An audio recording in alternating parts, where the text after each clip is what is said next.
What if a joyous medieval festival, meant to honor saints and feast under the summer sun, ended with neighbors eating each other to survive? This is not fiction. It happened once, hidden in the folds of European history, buried beneath shame and fear. What caused it? War, hunger, or something far more horrifying? To understand how celebration turned into carnage, we must peel back centuries of forgotten truths, layer by layer.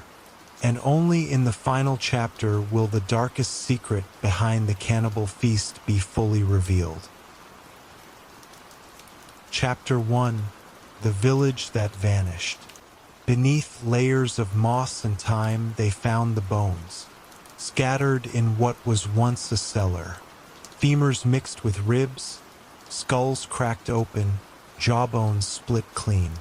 The archaeologists paused, silent. Something was wrong. These were not just the remains of plague or war. These bones had been cut deliberately, methodically. A human thigh bone cleaved midshaft, teeth marks on the edge of a child's scapula. And there, half buried beneath a shattered wooden beam, a rusted knife. Not one of battle, one of kitchen work. The air smelled of damp earth and iron. The soil had preserved more than the bones. It had kept the story waiting. This wasn't a battlefield. It was a village, an abandoned place once called St. Leonard. No modern records of it existed. No maps, no names, only silence. What happened here had been erased, but the ground remembered, and what it whispered was worse than any plague or invasion. It hinted at something ancient, desperate, and unspeakable. They found no coins, no heirlooms, no treasures, just broken pottery, splintered carts, and household relics shattered as if left mid-fleeing. A rosary half buried in ashes, a child's leather shoe next to a cracked wooden spoon, and bones, always bones, some buried, some burned, some strewn openly like trash. The deeper the archaeologists dug, the more disturbing the pattern became. Pits that once stored grain now held skulls. Ovens filled not with bread but charred remains of hands and ribs. A pile of tools arranged in a careful circle, as if for ritual. But this wasn't a shrine. It was something darker. This was no massacre by sword. This was hunger, primitive, relentless hunger. But how could a village simply vanish without record? Medieval Europe was no stranger to hardship, yet entire communities rarely dissolved without trace. St. Leonard had not been conquered. It had not burned in a raid. It had imploded, and whatever had driven them to this end had started with celebration. There were signs that this had once been a joyous place. Remnants of festival flags, now rotted threads, carved wooden totems in the village square, one still marked with faded paint. A circle of stones, blackened from fire, likely a stage or gathering place.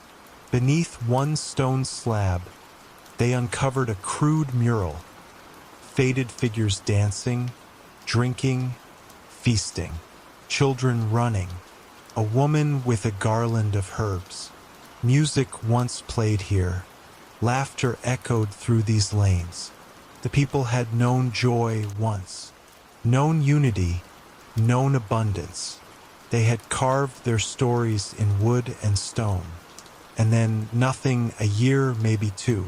That was all it took for the earth to swallow them. And as the archaeologists traced the timeline, patterns emerged. All the remains, every skeleton, dated within the same short period. A window of terror sealed in time. Something had happened here, fast and final. A joy turned sour. A celebration that never ended because it became a grave. The skeletons told the story, though their mouths were long gone. One family buried together, parents and two children, huddled in a root cellar. Locked from the inside, they had tried to wait it out. Next to them, shards of pottery held burned gruel. Bones in the pot were human, not from that family. Elsewhere, a cluster of 10 bodies in a barn, barricaded with tools. Signs of struggle. A leg with puncture marks, a shoulder hacked off.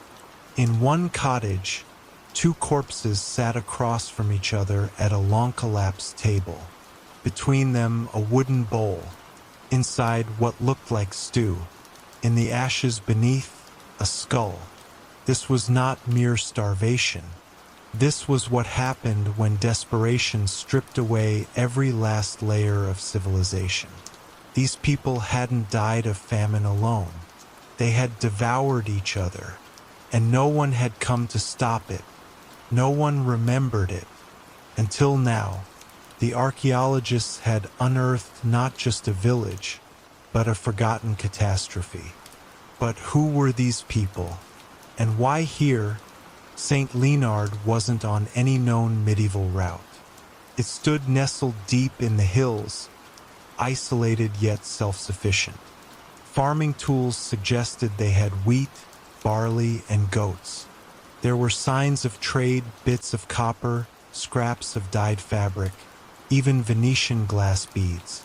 The villagers weren't poor. They lived modestly, but not in poverty.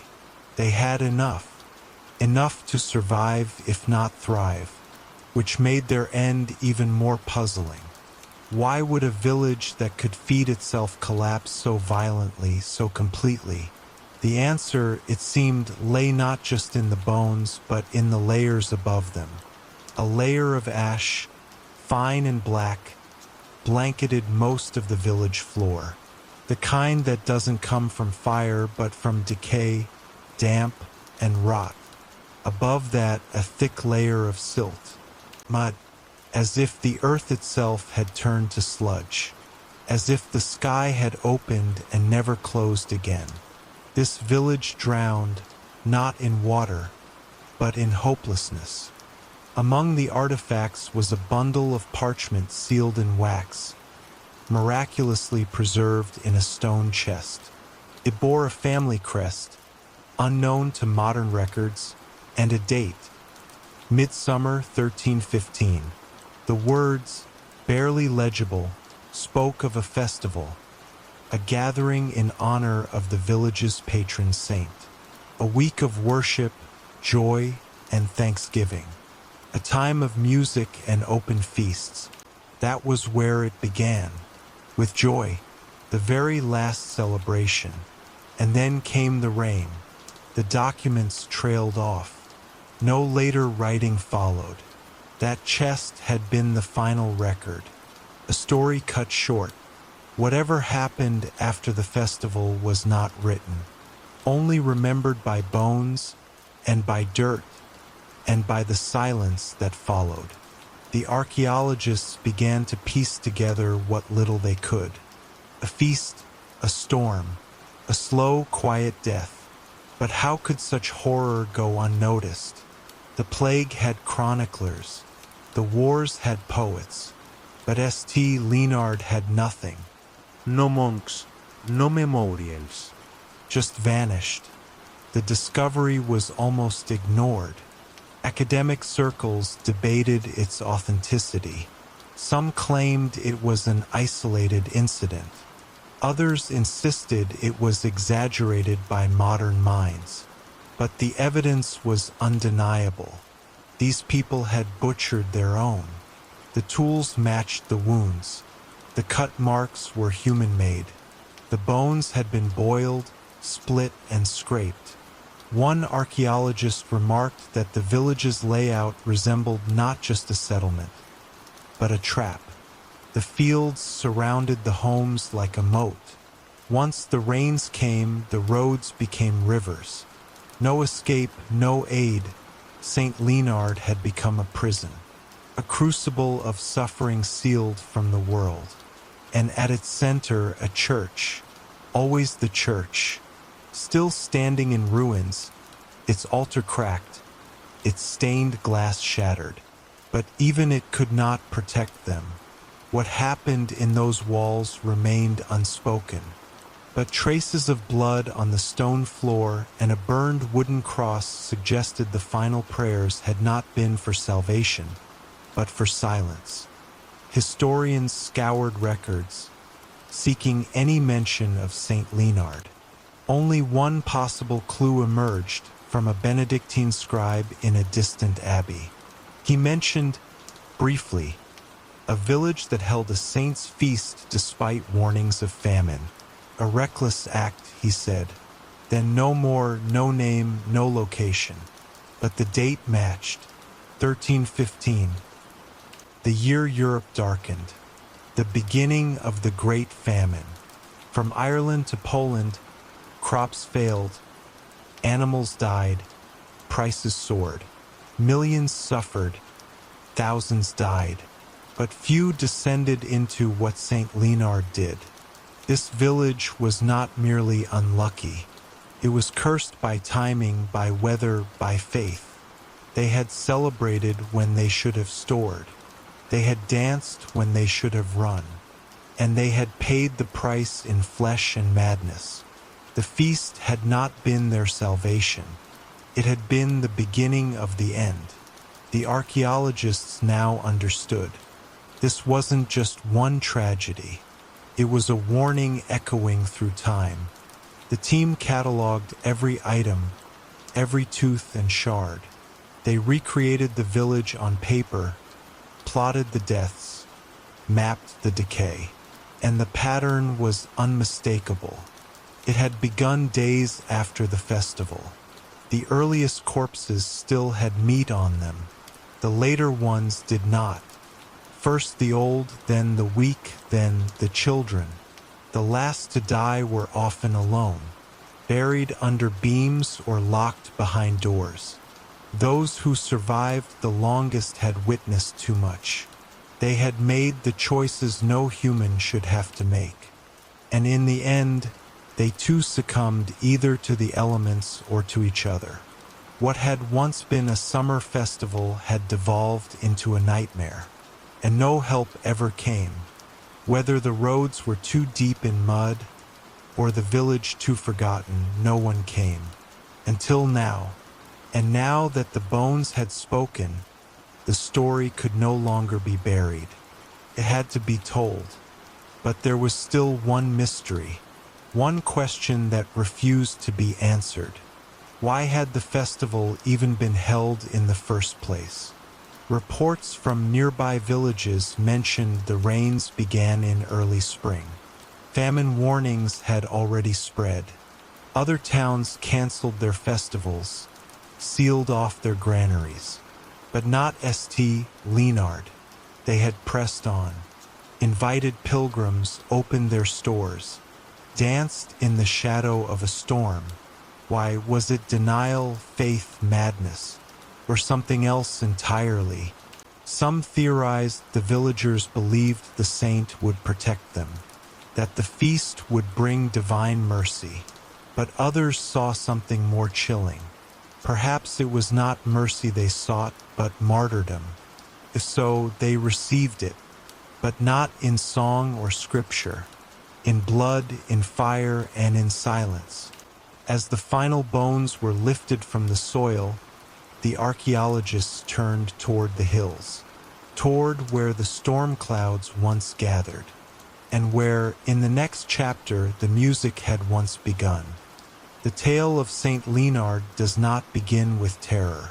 It begins with joy, with laughter and wine and saints and songs, with children running through meadows, with bells ringing from the church tower, and food, so much food, tables overflowing, roasted meats, fresh loaves, berries and cream.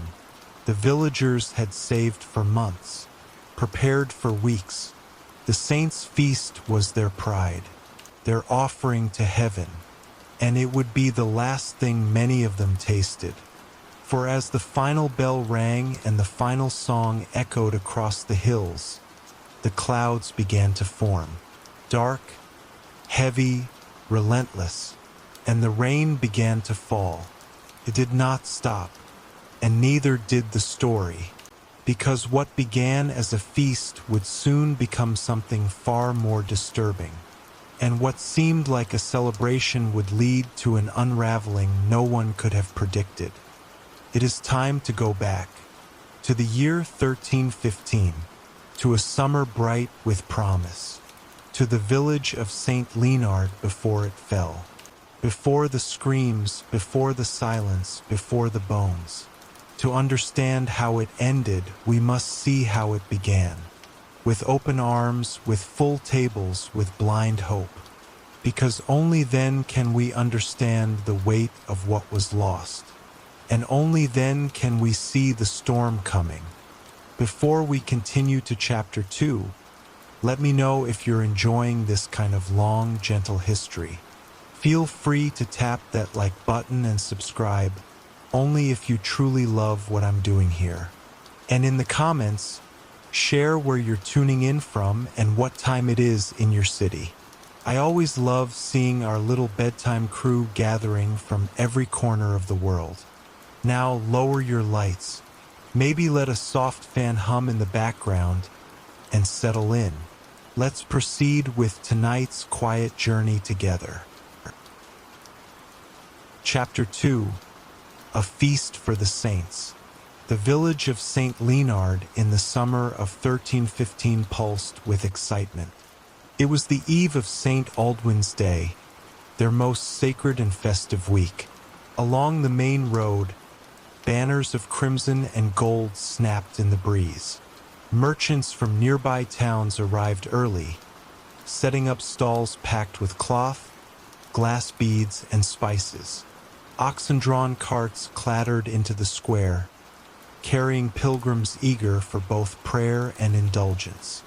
The villagers swept their homes, dressed in their best linens, and prepared feasts that stretched beyond what their granaries could truly afford. But this was no ordinary year. Whispers had already begun, of late rains, of crops slow to sprout, of distant regions suffering strange weather. Yet the people of St. Leonard chose faith over fear. They believed in their patron saint and in tradition. For 7 days they would feast, sing, and give thanks. It was an act of devotion, yes, but also a defiance of the unease lurking just beyond the hills. The first day began with processions. Robed figures chanted along muddy streets, carrying wooden icons beneath a carved arch. Villagers lined the path, hands clasped in reverence, eyes filled with joy. Children ran ahead, tossing flower petals.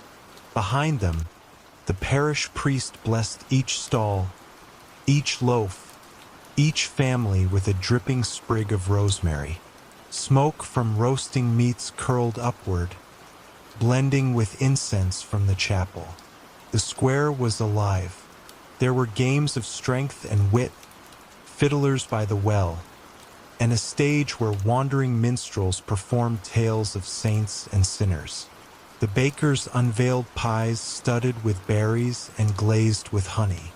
Farmers brought their best cheeses and casks of ale. It was a celebration of faith, yes, but also a release, a chance to pretend, if only briefly, that the world was still good and God still watched over them. For this week, no one spoke of the gray skies or the sluggish wheat in the fields. By the third day, the village was overflowing. Travelers spilled out from the inns and onto straw-strewn floors in barns and lofts. The bell tower rang with a frequency that made dogs howl. Even some minor nobles arrived, carried in damp-covered carriages with guards who eyed the village folk warily. They brought gifts of coin and fine mead, but also mouths to feed. The villagers were proud to host them. Bread ovens glowed red with constant fire, and cauldrons steamed with venison, lentils, and wine. Jesters juggled in the square while others carved saints from butter to the delight of squealing children. Yet as the crowds grew, so did the strain. Barrels of salt pork began to empty. The cellar stock of grains thinned faster than expected. Some food had spoiled in the unexpected humidity. A few whispered concerns, but they were hushed quickly. This was the feast of St. Aldwyn. Worry was not welcome here. Celebration came first, warnings could wait. By the 5th day, the winds changed. The sky, once cloudy but tolerable, grew thick with colorless clouds that crawled low over the trees. The rain began, not heavy, but unyielding. A light drizzle soaked the banners. Festival firewood hissed as flames fought to survive. But the people pressed on. Tents were raised in haste and dancing moved indoors. The priest declared the rain a blessing. Farmers, he said, should rejoice. Yet others were less sure. The ground had already been damp for weeks. The river had swallowed its banks twice since spring. Some of the older villagers eyed the clouds with quiet dread. A few of the pilgrims departed early, slipping out with carts in the muddy dark. But most stayed. After all, food still came hot. Wine still poured. The meat roasted, though drier than before. And music never stopped. Yet the festival, once bright and open, began to narrow. Its joy felt more like insistence, like a smile forced through trembling lips. On the 6th day, the fields around the village flooded. What had once been soft earth turned into thick sludge. Paths to the neighboring towns became impassable. A cart sank axle-deep trying to deliver more bread from a nearby mill. The driver abandoned it. The rain did not pour, it persisted. A cold mist seeped into the corners of homes. Mold began to grow where garlands once hung. The animals, agitated by the shifting weather, grew restless. Chickens refused to roost. The goats bleated through the night. Still, the feasts continued. But the tables grew simpler. Less meat, more broth. The music slower, more somber. A juggler slipped in the mud and broke his ankle. A merchant left in anger, unpaid and drenched. The laughter faded a little, replaced by cautious smiles and half-filled cups. The festival had once been about abundance, about gratitude. Now it was about clinging to the memory of it, pretending it had not already begun to rot at the edges. That night, a storm swept in like judgment. The wind screamed through the wooden slats of homes and knocked over the last of the saints' icons. The church bell rang once, unintentionally, as its tower shook. Thunder rolled across the valley, and a lightning strike set fire to the hayloft of a barn. The villagers rushed to put it out, slipping through mud and rain, buckets in trembling hands. The blaze was smothered, but the hay was lost, and with it feed for the cattle. Children cried in their mothers' arms. The priest called for prayer in the chapel, but the pews echoed empty. People huddled in silence. Some had begun rationing their own meals in secret, hiding cured meats and dried fruits in floorboards. Suspicion took root. Pilgrims were no longer welcome in every home. Hospitality withered as fear bloomed. The festival would end the next morning, but already it had ended in the hearts of many. What remained was ritual, not rejoicing. The 7th day was gray and hollow. Rain fell in quiet sheets as the village tried to honor tradition. The final feast was held, but it was smaller, fractured. Many villagers did not attend. The priest stood alone in the chapel, incense pooling at his feet. Outside, a small procession walked through the streets, heads bowed, clothes soaked. The saint's statue, once brightly painted, was now smeared in mud and mildew. A minstrel attempted a song but gave up halfway through. No laughter, no dancing. Just eyes watching the sky. That morning, a farmer found his entire crop drowned. Another discovered their chicken coop collapsed. The nobles had left before dawn. No farewells, no gratitude. They had taken what they could and vanished. The merchants were gone too, wagons straining through the sludge. What had begun as a sacred, joyful gathering had ended in silence and smoke. The villagers looked around and saw the same thing in each other's faces: dread and emptiness. In the days that followed, silence settled like dust. The rain, however, did not. It continued its quiet siege, turning paths into rivers and yards into swamps. Fires burned low to conserve wood. Villagers counted their stores by candlelight and frowned at the math. Bread turned stale, meat grew slick, rats multiplied. What little hope remained had bled away during the last feast. Some tried to pray. Others began to barter, trading tools and heirlooms for salted roots. The well turned murky. No word came from neighboring villages. No carts arrived. The hills that once brought visitors now kept them out. St. Leonard had become an island in a sea of mud. The joyous music of the festival still echoed faintly, like a cruel joke, but no one laughed anymore. The village had gambled everything on a single week of glory, and now the debt was due. The feast had ended, and the hunger had begun. In every home, the same questions were whispered. How long until the roads clear? When will the sun return? What if the seeds never take? What if this is not just a bad year, but a curse? Some remembered stories their grandparents told of such weather, of famines that stretched for months, of saints who punished villages for vanity, of sins fed back to the people one bite at a time. Others looked at their neighbors and saw future threats. If food ran out, who would share? Who would hoard? Who would break? The festival had not brought blessings. It had summoned something else, something that lurked in shadows now growing longer. As the rain carved new rivers through the village paths, something else was eroding: trust. The joy that once bonded the people of St. Leonard had slipped through their fingers like the mud that now soaked their floors. The celebration was over. The reckoning had only just begun. The priest continued his rituals, though fewer people came.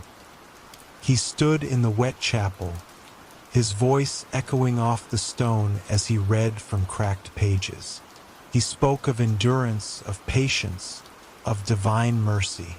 But outside, no miracles came. The villagers whispered that perhaps the feast had angered the heavens, that wasting food during such a time was not piety, but pride. Rumors spread that someone had warned against the festival and been ignored. Others said it was the fault of outsiders, the merchants, the nobles, the pilgrims who had taken too much. But the truth was simpler and crueler. The villagers had wanted to believe, in tradition, in the saint, in hope, and now they were trapped. The rain, the hunger, the silence, it all pressed down like a vice. St. Leonard, once bright and bold, now stared into the unknown with hollow eyes. What had started as joy had become prophecy, a dark one, and it was coming true. As summer wore on, the fields failed entirely. The rains did not cease. The roads stayed broken, and the village grew quieter with each sunrise. Dogs disappeared, then cats, then hens. The pantry shelves sagged with rot. Hunger made the air heavier, the nights longer. And yet, no one spoke of the future. They focused on days, on hours, on mouths to feed. Some still hoped, most pretended. But a few knew. They had seen the look in the eyes of others. The one that calculated, measured, judged. Hunger has a way of changing how a person sees their neighbor. It makes meat out of what was once friendship. The feast for the saint was long gone, but a darker kind of feast loomed at the edges. And in that silence, the seed of something unthinkable took root. In time, it would bloom. Chapter 3: The Hunger Month. The rain never stopped. Days bled into nights with no change in the sky. A dull, ashen ceiling hovered above St. Leonard, pressing down with every passing hour. What began as a festival week stretched into a slow descent. Weeks after the feast ended, the village felt hollow. Fields once golden with wheat were now black rivers of rot. The barley drowned in its own soil. Every step into the farmland was a step into quicksand. Livestock slipped in the mud and broke legs. Some starved. Others fell sick, bloated with strange infections. The sound of distant bells had vanished. The merchants, pilgrims, and nobles had gone home, if home still existed. The villagers were alone now. Their cellars emptied too quickly. The bread grew thin. Soups stretched with water. Tables that once overflowed now echoed with the sound of empty bowls.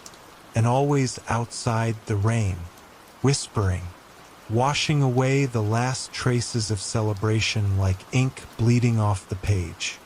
By mid-August, desperation took hold. The road to the next village was unpassable. What had once been a well-trodden trail became a slick, impassable marsh. Wagons sank. Horses refused to move forward. Those who attempted the journey returned soaked, shaking, and empty-handed, if they returned at all. Travelers brought stories of identical suffering. No village had been spared. Some were worse, entire hamlets abandoned. Corpses floating in riverbeds. In St. Leonard, the bakeries closed first. Then the butchers. Then the hearths burned only for warmth, not cooking. People gathered bark from trees, shaved it, and boiled it into bitter slurries. They stripped moss from rocks, dug for worms and insects beneath decaying logs. Leaves were dried, crushed, eaten. Nothing satisfied. Children cried in the night, not from pain, but from a hunger too deep to name. And yet still the rains fell, every morning a little colder, every evening a little darker. The sun became a myth whispered by older villagers. Sickness followed swiftly. When the body is starved, it weakens. When it weakens, it breaks. First came fevers, then chills. Then a strange madness that turned some into shadows of themselves. One man wandered into the flooded fields and never returned. A woman collapsed beside the chapel, her lips blue. Those who died were mourned at first, but even mourning took energy. Eventually, death became routine, quiet, expected. Graves were no longer dug deep. The ground was too wet. Some were not buried at all, left beneath blankets, faces hidden. The livestock were gone. Some slaughtered, some stolen, some vanished in the night. There were rumors of dogs gone missing, cats too. At first, people blamed wolves, but there were no howls in the hills, just silence. The forest no longer spoke.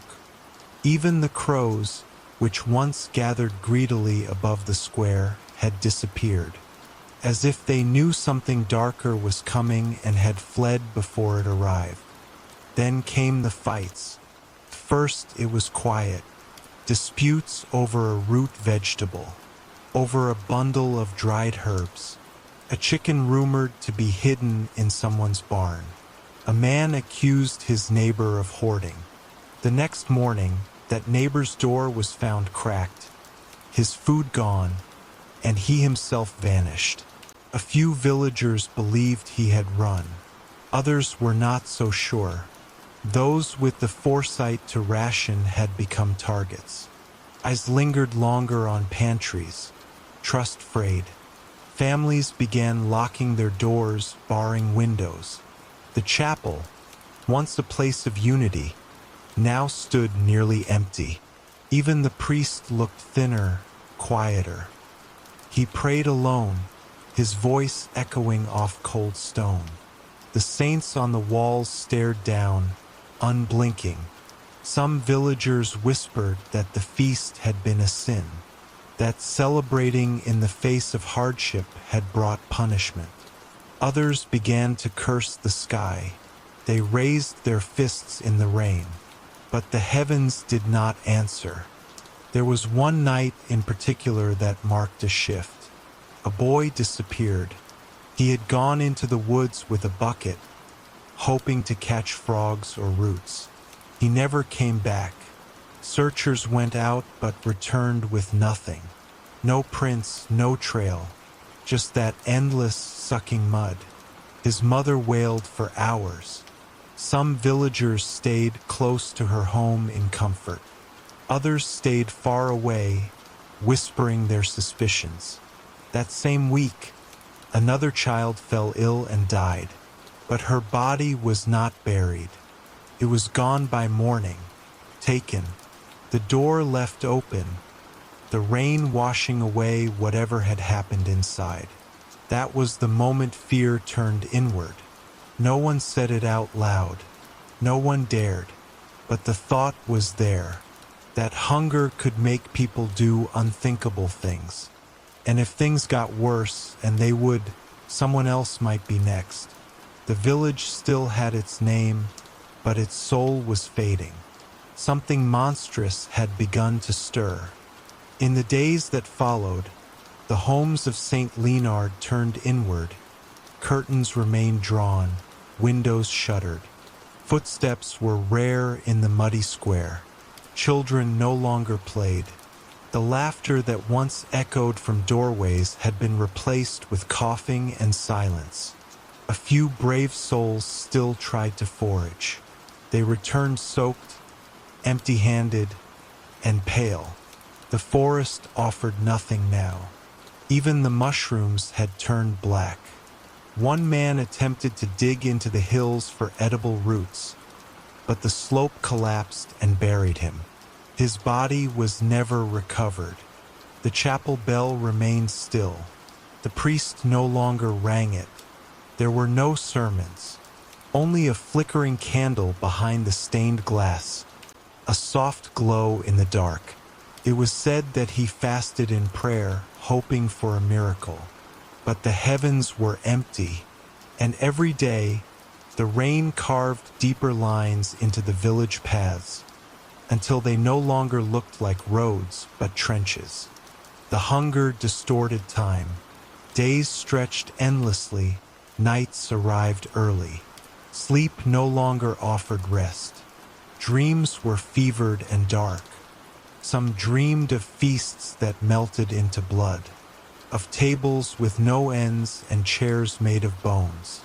Others saw visions of saints turned to ash, their faces weeping mud. The people no longer spoke of seasons. The idea of autumn or winter brought panic.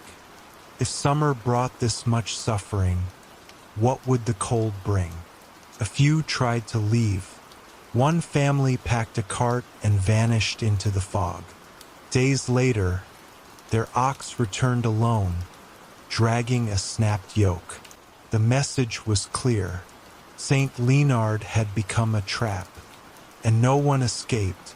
The priest began scratching marks into the chapel walls. No one knew what they meant, but each day a new one appeared. Some feared they counted the dead.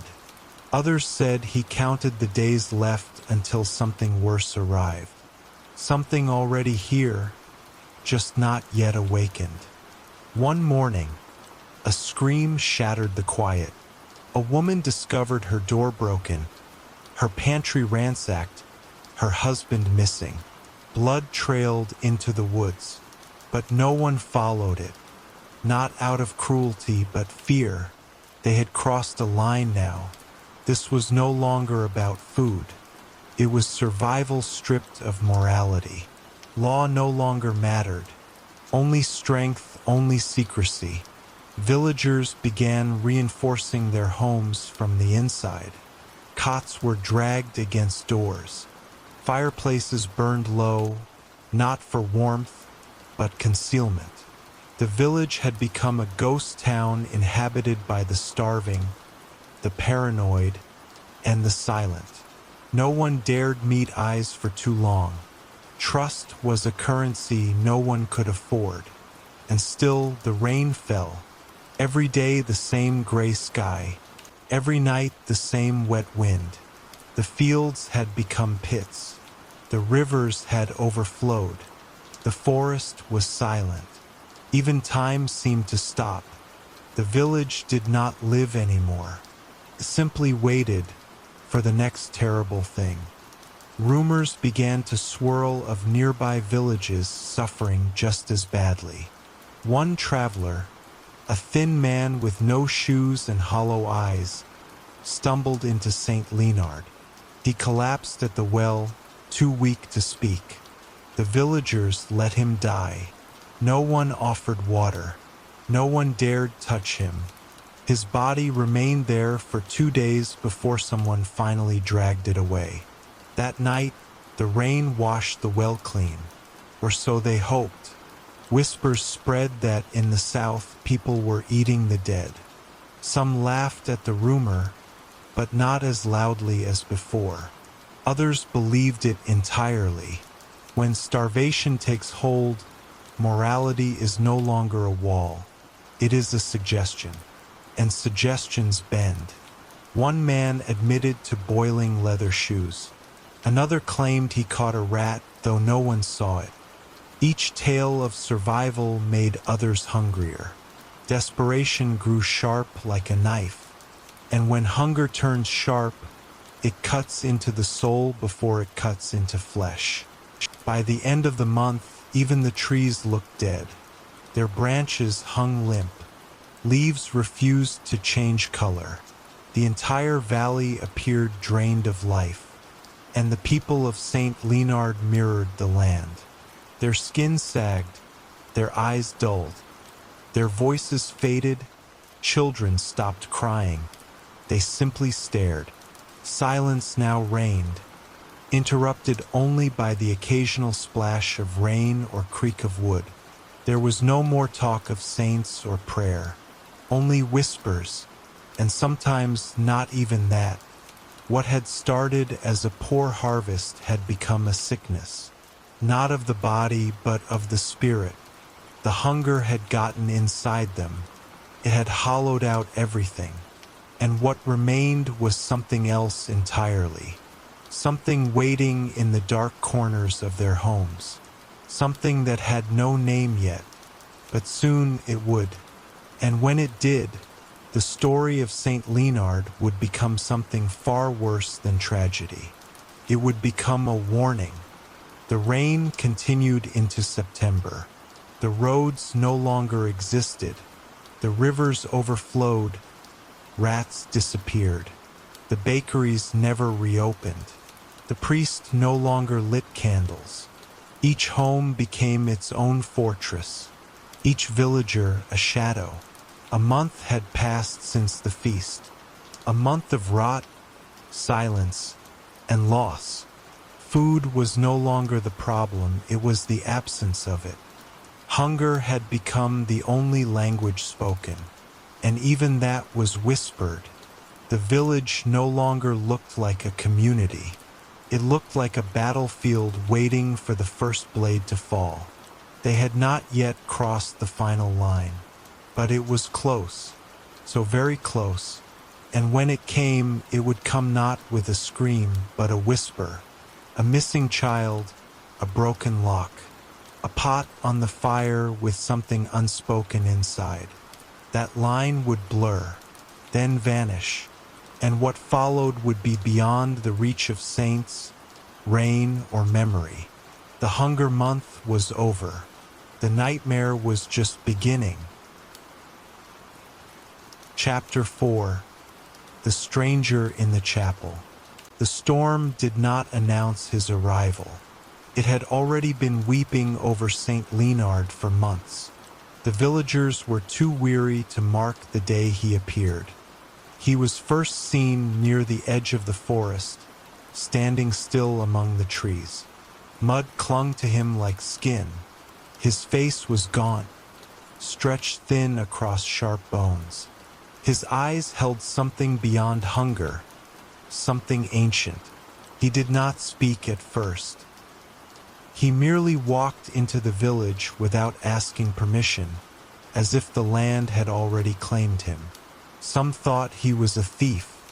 Others whispered he was a monk who had lost his mind. But none dared approach him too closely. He moved like a shadow, slow and watchful, until he reached the chapel steps. And there, beneath the faded icon of St. Aldwyn, he stopped. The villagers waited. He fell to his knees. Then, at last, he spoke. Not loudly, just enough for those near him to hear, and what they heard chilled them.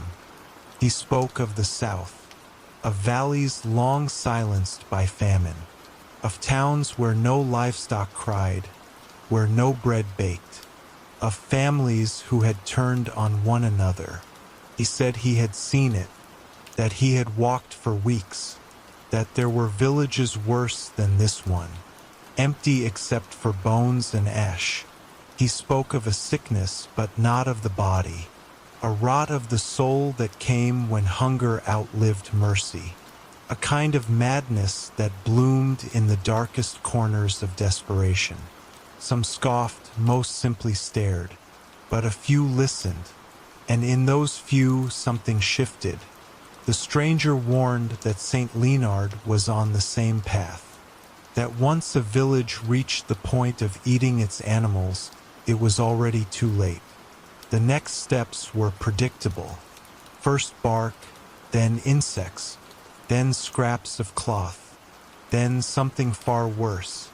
And when he fell silent, the chapel was no longer a place of peace.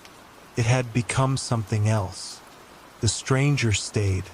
No one invited him. No one dared drive him out. He remained in the chapel, sleeping on the cold floor beneath the altar.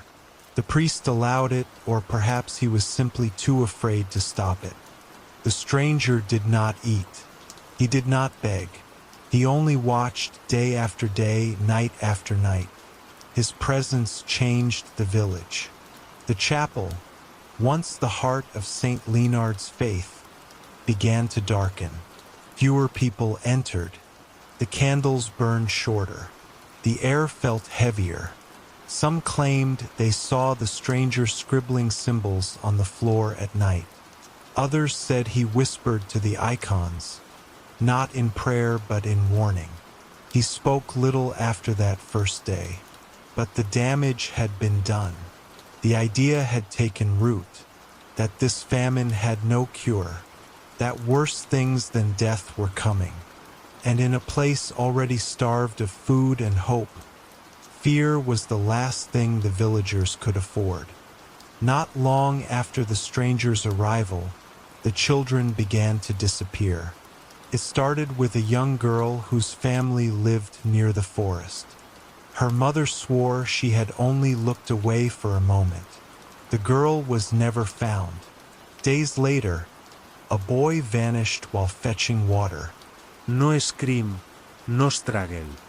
Only an overturned pail by the well. The villagers searched. But the mud held no tracks, only puddles. Some blamed wolves, though no one had seen one in months. Others whispered of kidnappers, but the truth was simpler and more terrible.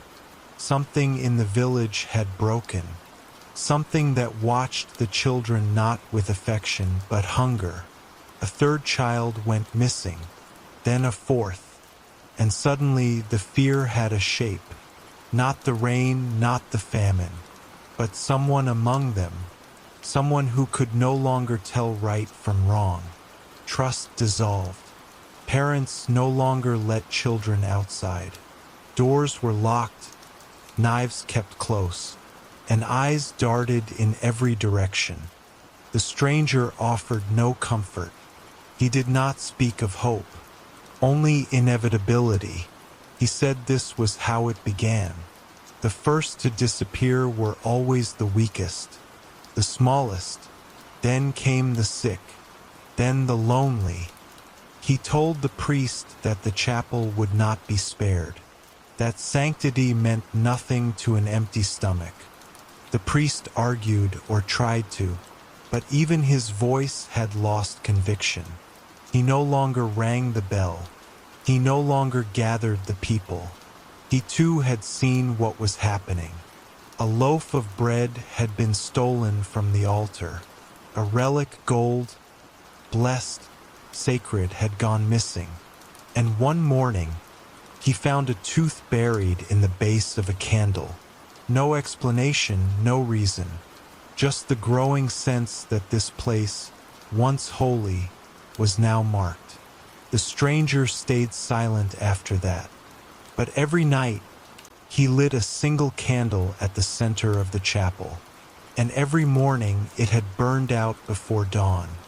Whispers began to circulate, not just about the famine, but about the stranger.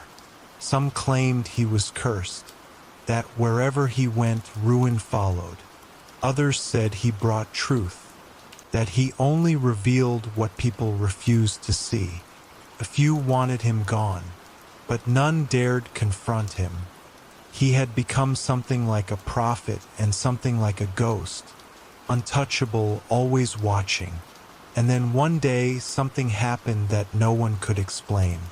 A group of villagers attempted to leave the village. 5 men, armed, desperate.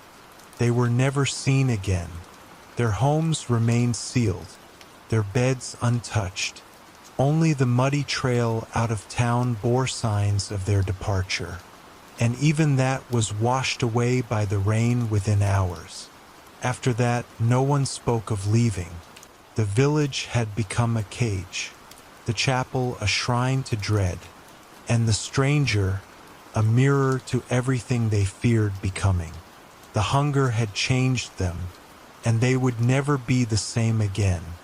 The chapel began to divide the village. Some still clung to it, praying every morning beneath the cracked frescoes. They believed that faith could yet deliver them, that a miracle might arrive if only they endured. Others refused to enter it. They said the place was cursed now, that the stranger had poisoned it, that the missing children had been taken for reasons no one dared say aloud. The priest stood between both sides, crumbling from within. He aged years and weeks. His sermons grew shorter, more frantic. One day he simply stopped speaking altogether. He walked the chapel alone, muttering to himself, tracing the same pattern in the dust. A loop, a spiral, always ending in the center, where the stranger slept, where the candle burned. And in time, even those who prayed began to wonder, what had they built? A chapel or a tomb? The villagers began to arm themselves, not against invaders, but against each other. Kitchen knives became talismans, clubs hidden beneath floorboards. Trust shattered completely. No one knew who was next, who might vanish, who might turn. Eyes became weapons. Accusations hung in the air like fog. One man accused a neighbor of killing his goat, another of stealing dried roots. One morning, a woman was found beaten near the well, her food gone, her skull cracked. No one confessed, no one mourned. It was as if the act had not happened. Just another body beneath the rain, another secret buried by silence. The chapel, once a place of truth, had become a house of lies. The stranger said nothing, just lit his candle, just watched, and somewhere deep in the hearts of those still clinging to survival, a new thought began to fester. If the hunger did not kill them, something else would. Some said the stranger had seen this before, that he had lived it, that he was not warning them of the future, but recounting the past, that somewhere he had watched another village fall just like this, and maybe he had escaped, or maybe he hadn't.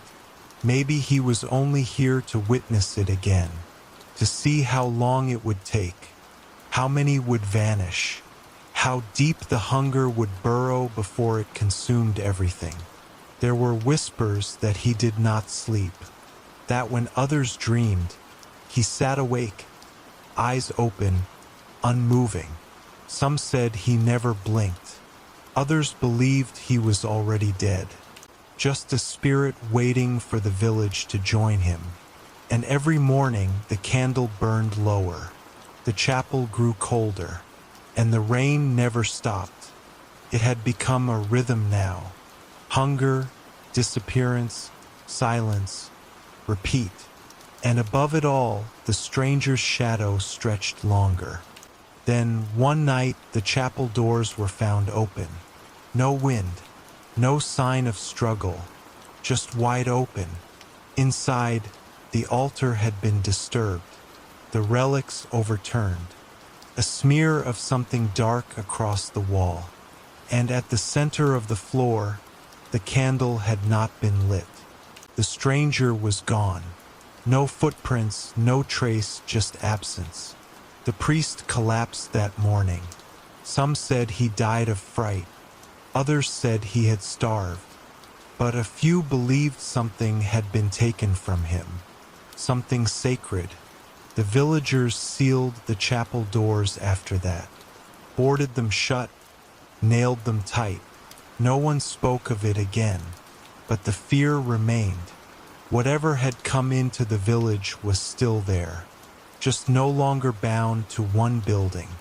It had spread into their homes, into their minds, into their very bones, and the hunger deepened. After the chapel was sealed, something shifted in the village.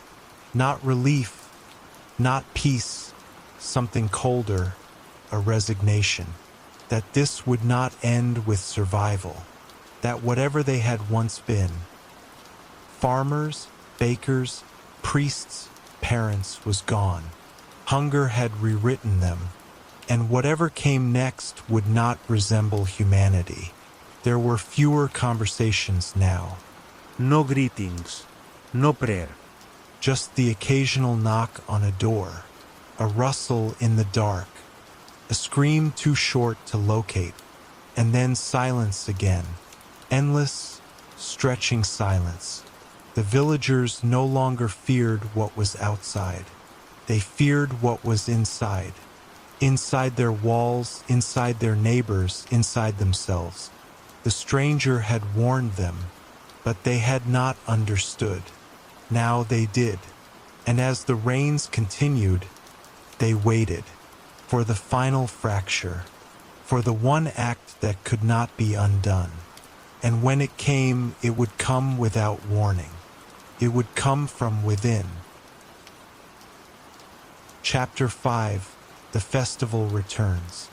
By midsummer of the following year, the rain had slowed, but the damage had been done. The fields were ruined, the wells shallow, the forest quiet. Hunger had carved deep into the soul of St. Leonard. Yet amid the ruin, a strange idea emerged. A few villagers, those who still remembered laughter, whispered of revival. They spoke of the festival. St. Aldwyn's Day had once brought joy, food, and color. Maybe they thought if they honored it again, something might change. Perhaps the sky would clear. Perhaps the saints would return. Most thought it madness. But when hope dies, people grab at anything. Slowly, the idea spread, not with celebration, but with grim resolve. No one expected music. No one expected dancing. But they would gather. They would make something of the day, however small. A broken ritual for a broken village. No outsiders were invited. There were none left to invite. This would be a festival of ghosts. A prayer wrapped in silence and rot. Preparations began in whispers. No banners were raised. No laughter echoed through the square. There were no merchants, no games, no painted faces. Only the faint shuffle of footsteps. Those who had anything to offer brought it. A few dried roots, spoiled grains, mushrooms that might not kill. The priest was gone, buried without ceremony weeks before. The chapel remained sealed, but the villagers placed a crude altar outside its doors. A splintered table, rain-warped and unsteady. Upon it they laid the relics they could find. Pieces of wood shaped like saints. A broken bell. A bone they claimed was once holy. It wasn't belief, it was desperation. The festival began without song. No one spoke. They simply stood in the square, soaked again in rain that never truly left. A wind passed through the valley, cold, indifferent, and still they waited, not for joy, not for miracles, but for something to happen. Anything, even if that something came wearing teeth. On the first night, there was no feast, just bowls of gruel passed hand to hand. One pot boiled with bark, another with moldy cabbage. There was no bread, no meat, just steam rising from hollow meals. Children sat in silence, their cheeks sunken. No fires were lit. Wood had become too precious. Light invited danger. The only glow came from the clouds. Somewhere in the trees, something moved. Too slow for an animal, too quiet for a man. But no one investigated. Everyone had learned to look away. Eyes no longer searched for answers. They only watched for threats. A few villagers tried to pray. Their voices cracked, the words forgotten. The saints they called had not answered in over a year. Still they mumbled, hoping to be heard, hoping that repetition might open some invisible door. But the sky remained closed. The wind picked up. A plate clattered to the ground and cracked in two. No one picked it up. The second day brought more rain, as if the skies mocked them. The mud was ankle deep. The paths had collapsed. What little had been prepared began to spoil. Flies gathered. Rats returned, thin and fearless. One child chased one, hoping to catch it. He tripped and split his lip. The blood vanished into the dirt. By afternoon, 2 more villagers had collapsed. One from fever, one from exhaustion. Their bodies were dragged beneath an awning, covered, ignored. The festival could not stop because it had barely started. The hunger was worse now, not because it was sharper, but because it had become familiar. The villagers had grown used to the ache, the weakness, the slow shuffle of limbs. No one had the energy to cry anymore. Emotions had dulled. Even fear had become routine. What replaced it was numbness, a slow erosion of will. And in that erosion, something else crept in. something darker. The festival had returned, but it did not bring light, only shadow. That evening, a scream broke the stillness. Short, sharp, then silence. A young woman had gone missing. Her mother found only her cloak in the trees, torn, wet, unstained. But she was gone. No sign of struggle, no sound after. Just another name removed from the roll of the living. The villagers did not search. They stood by their hovels watching the trees. No one offered comfort. No one mentioned wolves. Everyone already knew. Something hunted among them now. Not hunger, not illness, something deliberate. The stranger was gone, but what he had warned of had not. The chapel doors remained sealed, but the evil had moved beyond them. The villagers turned inward again.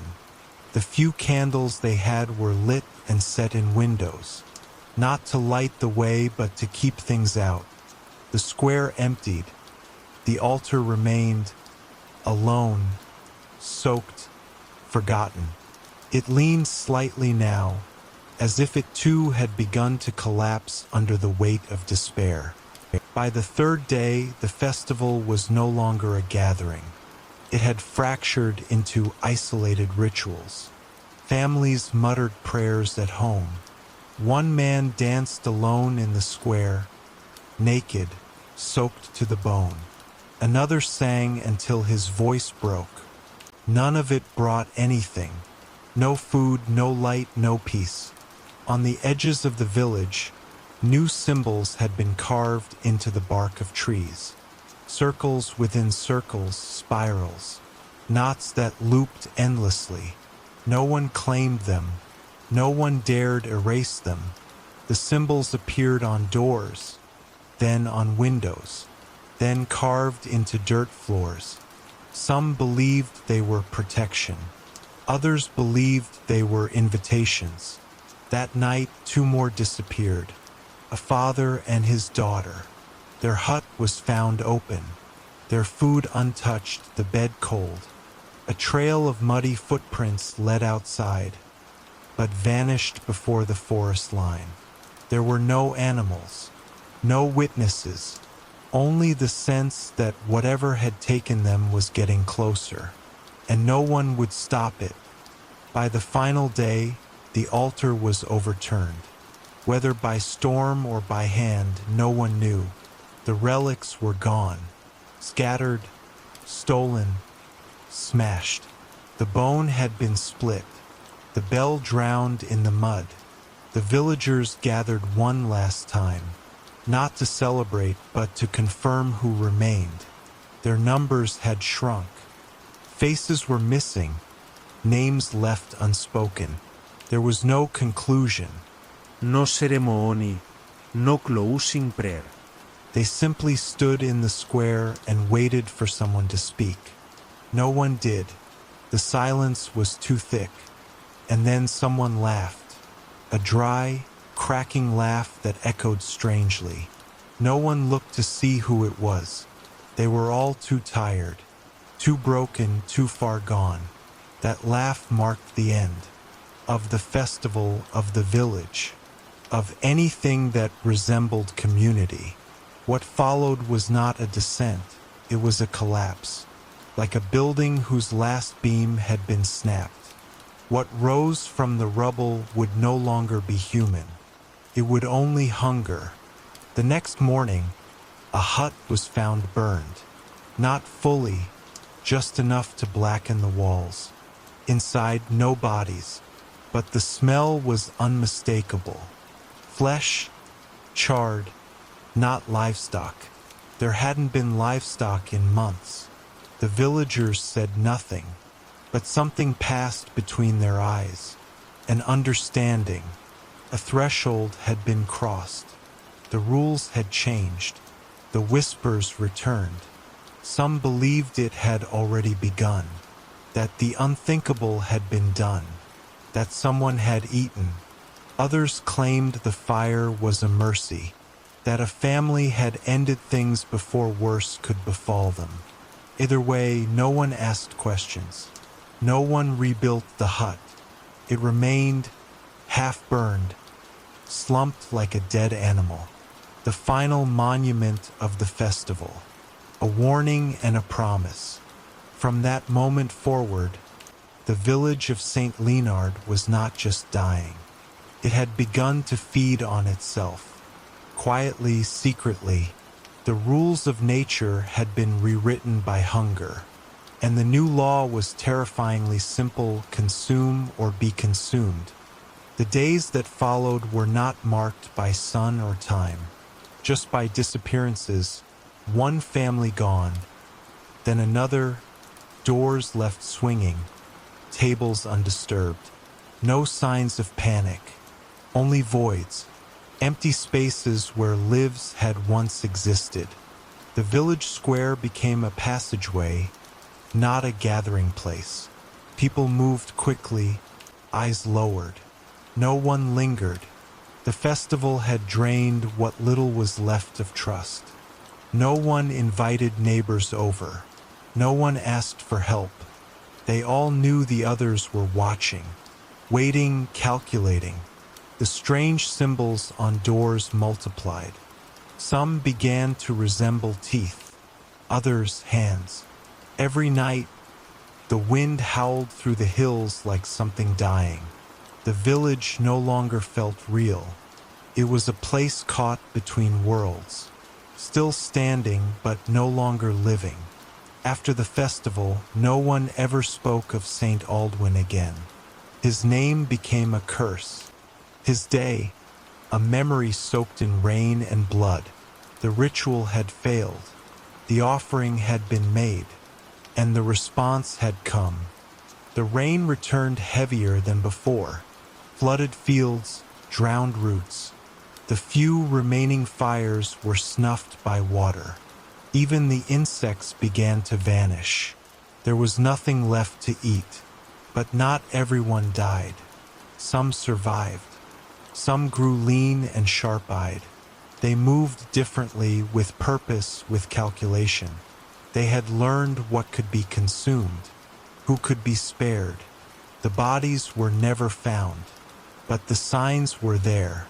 Bones buried in shallow pits, scraps of clothing in stew pots, faces gaunt with secrets. The villagers stopped speaking entirely. Language had no use where morals no longer existed. The festival had done more than fail. It had cracked something open, and what spilled out would never go back in. There was no more right or wrong, only hunger, only silence, only the waiting, watching dark. And in every hut, every cellar, every crumbling wall, the echoes of the last festival lingered. A final prayer to a God who never came, a celebration for saints who had abandoned them. In time, the rain washed away the altar. The square became a pool of mud. The chapel doors collapsed inward. The symbols faded. And yet, the memory of the festival lived on. In the minds of those who remained. In the whispers between thin walls. In the quiet movements of survivors who no longer called themselves people. The festival had returned, but it had brought no joy, only hunger in finer clothing, only dread dressed as tradition. The village would never recover. It would not rise again, but it would endure. It would crawl forward, because hunger does not die. It waits, it burrows, it infects, and in St. Leonard, it had found a perfect home. What had begun as hope ended in silence. What had been a feast ended in a reckoning. And the next chapter would not be a celebration. It would be a contract written in blood, and once made, it could never be undone. Chapter 6. The Cannibal Pact. It began in whispers, not prayers, not gossip, something colder. A hushed, collective suggestion shaped in the mouths of the desperate. There were bodies now, more than there had ever been before. Some died quietly in their sleep. Others vanished and were found days later, slumped behind barns or curled beneath tree roots. The cold preserved them in a way. The hunger grew louder, and then the thought took form. If they were already dead, if the saints had already turned their backs, what harm could come from taking what remained? A group met in secret, just 5 of them. They swore to a pact. They would eat only the dead. No violence, no murder, just survival. They called it mercy. They called it practicality. But they did not call it what it truly was. The body was cut in silence, cooked in silence, eaten in silence. And when the last bone was scraped clean, they said nothing, just stared into the fire. Word spread without being spoken. Something had changed. People stopped asking where the bodies went. No funerals were held. No gravedad. Just emptiness, as if the dead had evaporated into the fog. The group grew quietly. New members added when they proved themselves willing. The rules were simple. Do not take the living. Only use what nature or fate had already claimed. But rules are soft things when stretched by famine. And soon others resisted. Not everyone could stomach what the pact had become. These were the ones who still tried to bury their dead, to hide their food, to lock their doors. But locking a door means little in a village with no law, where knives are sharpened not for cooking, but for keeping what little remains. The village fractured, as if split by an axe. On one side, those who fed. On the other, those who feared them. Between them, silence, and the sound of rain on rotting rooftops. Some families fortified their homes. They hammered boards over windows, dug traps outside doorsteps, hoarded firewood. At night, they took turns sleeping. When someone knocked, they pretended no one was home. They knew the difference between hunger and invitation. But the pact members had grown clever. They didn't storm houses. They waited, they offered deals. A scrap of cooked meat in exchange for information. A promise of protection in return for silence. Some took the offer. Others disappeared. One woman woke to find her pantry empty, her husband gone, and a small pile of bones stacked neatly outside her door. The message was clear: feed with us or feed us. The village had become a chessboard, and every piece was marked with dread. The line between survival and savagery blurred, and when the wind howled through the trees, it no longer sounded like weather. It sounded like breath. Then came the child. Her name was whispered for days after. Small, silent, always watching. Her mother had hidden her in the root cellar, wrapped in furs, fed on scraps. But one night, the mother was found dead, her eyes open to the sky. The girl was gone. Some searched, most did not. Days later, the stew pot was found behind a barn, still warm. The broth was rich, thick, too thick, and floating in it, half submerged, was a hand, tiny, pale. The fingers curled as if they had tried to cling to something. After that, no one pretended anymore. The pact was no longer a secret. It had grown teeth, and it had tasted innocence. That changed everything. There were no more rules, no more lines, just the echo of that stew pot and the realization that anything could happen now. The child had been the last tether. When she was taken, so was the village's soul. The resisting families formed barricades. Not just boards and stones, but trust circles, signals, watches. They whispered to each other through walls, shared tiny parcels of dried food, protected their young with knives drawn. But starvation dulls the senses, weakens the grip. One by one, people slipped. A cough became a death sentence. A nap too deep turned into an invitation. Some vanished from their barricades without struggle. Others were found hacked apart, the remains scattered like offerings to gods no one worshipped anymore. The air began to change. The rot was stronger. The earth refused to take the bodies, spit them back half-buried, picked clean. The rain returned in sheets, as if to cleanse what could no longer be washed. Inside, people whispered prayers they didn't believe. They clutched relics with blood-stained hands. The Pact had become more than survival. It had become law, a law written in marrow and flame. One man, once a mason, snapped. He dragged a corpse into the square, laid it on the mud, and shouted for justice. But no one answered. Eyes watched from cracks in doors, from under eaves, from the shadows. No one came forward. No one protested, so he set the corpse alight. Fire danced in the rain. Smoke curled around chimneys. Still no one moved. The flames reached the bones, and the smell turned foul. And somewhere someone laughed. High, cold, hollow. The mason did not laugh. He wept. Then he collapsed into the mud, and when he did not rise, no one helped. His body lay there for a day. On the next morning, it was gone. Not buried, not burned. Gone. The square was empty again, except for footprints. Too many to count.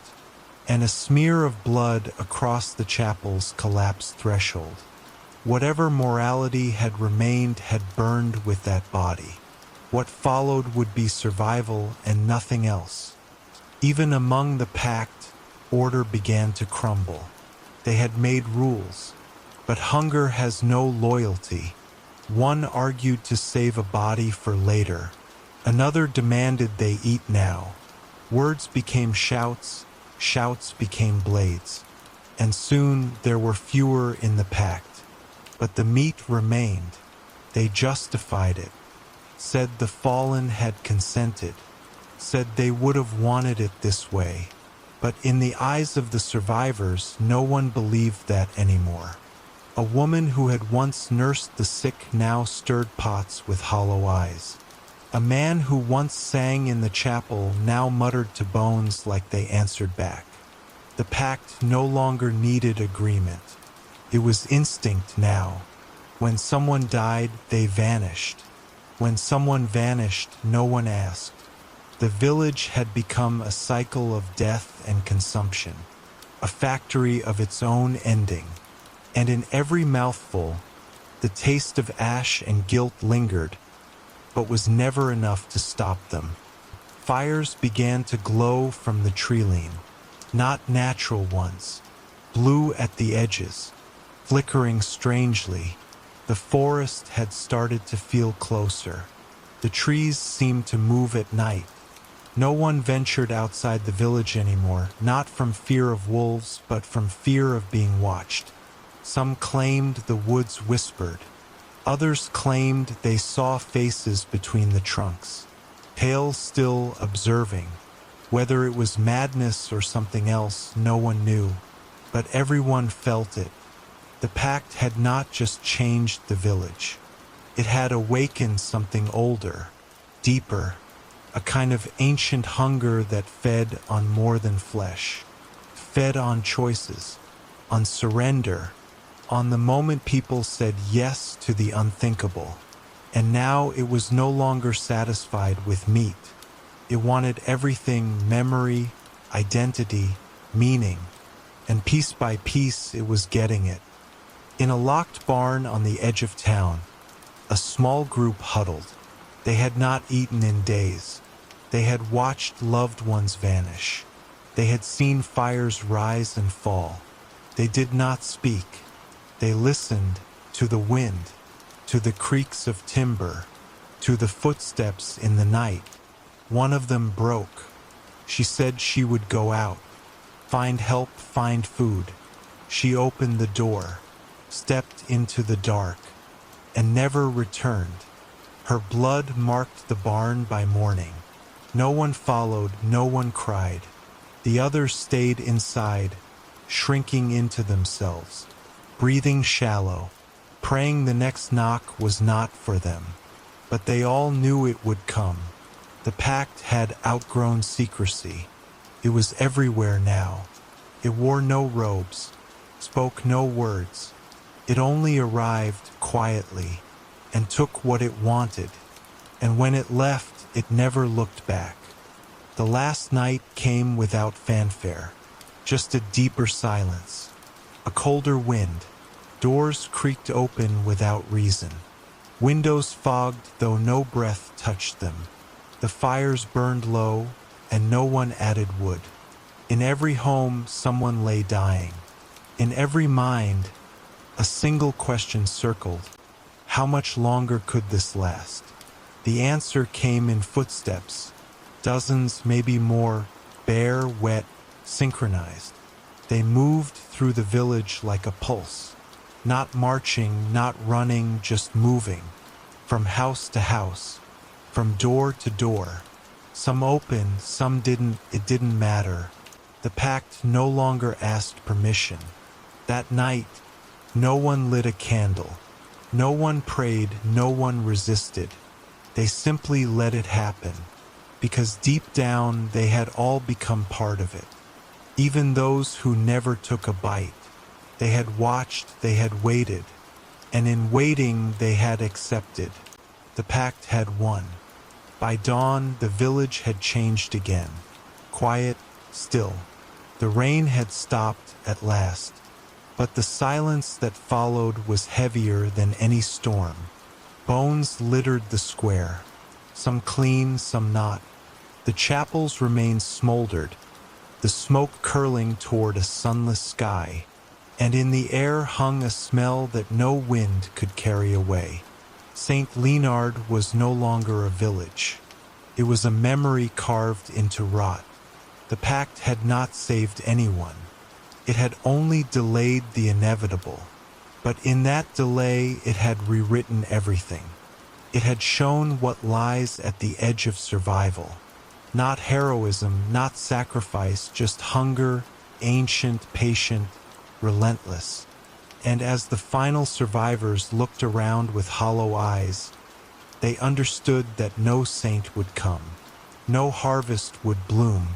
The world had shifted, and they had shifted with it, from humans to something else, something darker, and that story would sleep beneath the soil, waiting for someone to dig it up. Chapter 7: Excavating the Truth. The soil gave up its secrets slowly. What remained of St. Leonard was buried beneath centuries of silence. No records, no written names, just a forgotten hollow in the hills, overgrown with weeds and quiet. But then the bones surfaced. At first, it was just one part of a femur scraped in unnatural ways. Then came the rest. Skulls, ribs, jawbones, many fractured. Many bearing the unmistakable grooves of blades. These were not battlefield wounds. These were signs of butchery. Careful, deliberate, and disturbingly methodical. Archaeologists were stunned. They expected decay, ruins, relics. They found a crime scene. Over time, they pieced it together. The bones had been broken to extract marrow. Human teeth had left marks on pelvises. Cutlery had scored vertebrae. This was not war. This was hunger turned inward. What had happened here was not just death. It was desperation. But the question remained. YST Leonard, and why during a festival meant to celebrate life. Radiocarbon dating told its own story. The bones clustered tightly around the years 1315 to 1317. That was the same span known in historical texts as the Great Famine. When rains drowned Europe's crops, livestock starved, and markets collapsed. Millions perished across the continent. But the famine's effects were uneven. Some regions survived with hardship. Others vanished entirely. St. Leonard fell into the second category. No written records ever mentioned it. It had simply disappeared from maps and memory. Until now, soil layers confirmed the timeline. A thick band of mud corresponded to a year of non-stop rain. Pollen analysis revealed blighted wheat. And buried near the ruined chapel was a coin from 1315, minted just months before the village descended into darkness. Everything aligned. The famine had reached St. Leonard, but it had not arrived quietly. It had collided with something sacred, something meant to uplift the people. The festival. That was the matchstick. Historical patterns reveal a chilling truth. Famine did not kill evenly.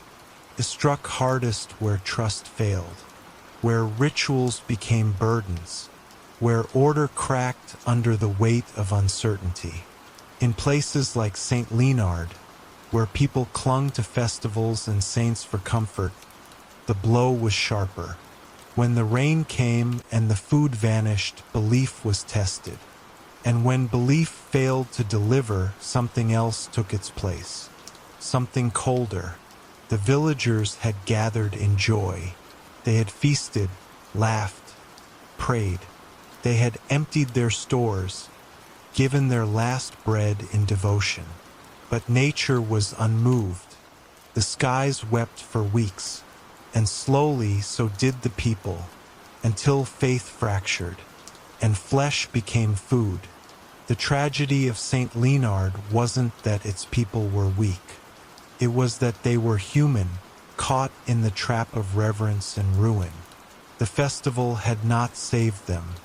It had doomed them by luring them together when they most needed to be apart.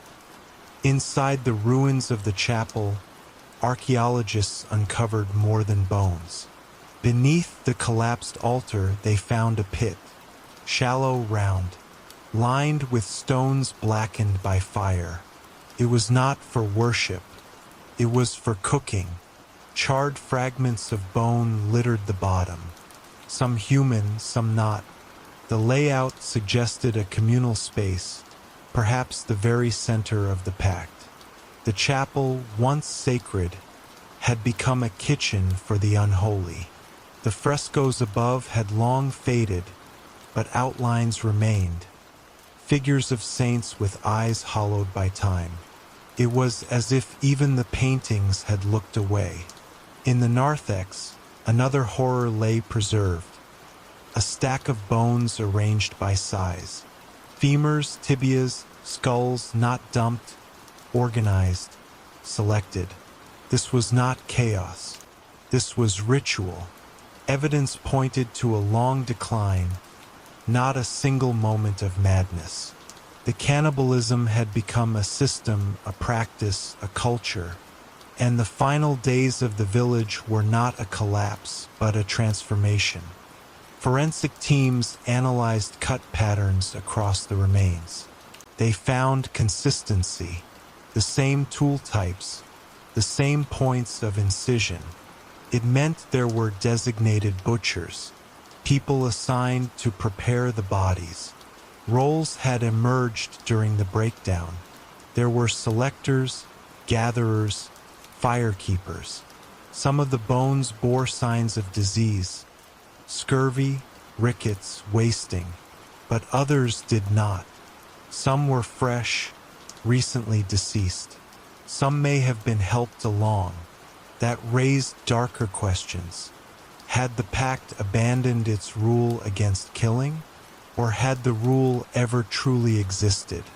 No signs of outside attack were found. No arrowheads, no defensive wounds, no fortifications. St. Leonard had not been raided. It had devoured itself, and all of it centered around the festival's collapse. That moment when the music died, the pilgrims left, and the skies closed in. The ritual that had once symbolized life had become the very mechanism of death. The bones whispered it all, patiently, relentlessly. Other villages left similar marks across Europe. Sites in modern-day Germany, Poland, and France revealed patterns of ritual cannibalism dating to the same years. But none aligned so tightly with a moment of festivity. That's what made St. Leonard different, unique. It hadn't just collapsed during famine. It had been celebrating while collapsing. The juxtaposition made it terrifying. A place meant for worship, fellowship, joy, had turned into a slaughterhouse within weeks. The very act of gathering had cursed them. In cities, isolation and rationing had slowed the famine's toll. But in rural pockets like St. Leonard, tradition demanded communion. And communion in famine is fatal. The feast had opened the door. By the time they closed it, the rot had already entered. What archaeologists realized was chilling. The festival wasn't a coincidence. It was a trigger. The timeline matched too well. The decay followed the indulgence. The joy gave way to the gnawing. It always started with celebration. In the historical record, few references to St. Leonard exist. Some speculate the village invented its own saint to legitimize the festival. Others think he was a regional variation lost to time. But it didn't matter. The devotion was real. The consequences even more so. Saints were often invoked during times of plague and famine. But in this case, the saint didn't protect them. He demanded their last offerings, their last bread, their last hope. The villagers had poured everything into the festival, emotionally, spiritually, and physically. When the food ran out, there was nothing left. No miracle came, just rain, just rot. The skeletal remains of relics were found. A wooden cross wrapped in rusted iron, a ceremonial cup still stained with old wine. These objects remained long after the faithful perished. They were found beside bones, and with them the story of a people who died not from sin or violence, but from believing too much in deliverance that never came. Climate historians now confirm that 1315 marked the start of one of the coldest, wettest periods in medieval Europe. Crop yields collapsed, soil soured, trade routes failed. Entire regions plunged into starvation. It was nature at its most brutal. But nature alone doesn't eat the dead. Humans do. What happened in St. Leonard was a perfect storm. Not just of weather, but of belief and desperation. When the rains came, there were no contingency plans, no stores large enough, no leaders strong enough, just rituals and hope. And when hope dried up, the villagers turned inward. History often remembers kings and wars, but in this small, forgotten place, a more primal story unfolded, one of survival beyond morality, one of hunger with no language. And yet the bones do speak, loudly, clearly. They tell us what people become when every structure fails, when the soil won't grow, when faith won't answer, when the body becomes the only remaining resource. The tragedy of St. Leonard was not its destruction. It was its silence. For centuries, no one spoke of it. No stories passed down. No travelers recalled it. The village had been erased, likely by design. Neighboring regions probably feared the tale, feared the contagion of its collapse. In a time ruled by divine judgment, admitting what had happened would be heresy. So they buried it, literally, let it sink beneath the mud and time. But time never forgets. It just waits. When the excavation began, the story returned. And with it came reflection on how easily joy becomes horror, on how quickly civility decays, on how festivals meant to bind can unravel instead. The bones could not be silenced forever, and now their message is heard, not to condemn, but to warn, because famine can return, so can delusion, and when they meet, the feast begins again. The past is not dead, it is only buried. Today, the site of St. Leonard is marked by a simple plaque. Visitors rarely come. It is not a tourist attraction. No guided tours, just wind and shadow and the quiet crunch of gravel underfoot. The chapel's remains have been stabilized, the altar left exposed, the pit beside it cordoned off but visible. Some who visit say they feel a heaviness there, a pressure in the air. Others say nothing, they just stand and listen to what, maybe to the earth, maybe to the bones, maybe to the echo of a festival drum that once called people to joy and then to ruin. Whatever it is, the silence is not empty. It is full of memory of consequence, of stories the soil had hoped to keep. But stories always rise, and now this one is known, told not in words, but in ash, marrow, and the unthinkable truth that some feasts never end. They just go deeper. The final question lingers. Could this happen again? The answer lies not in superstition but in systems. We are no longer medieval, but we are still human, still vulnerable to belief, to scarcity, to panic. The story of St. Leonard is a mirror. It shows us what happens when infrastructure fails, when faith becomes policy, when no one dares speak the truth until it is too late. It is easy to judge them from centuries away, but judgment is a luxury of the full. What this village endured was more than a famine. It was a collapse of meaning. The bones show that clearly. They reveal what we become when stripped of symbols, safety, and sustenance. Not monsters, not demons, just people, choosing step by step to do what no one wants to imagine. That is what makes the story terrifying. Not that it happened, but that it could happen again, and that somewhere it might already be beginning.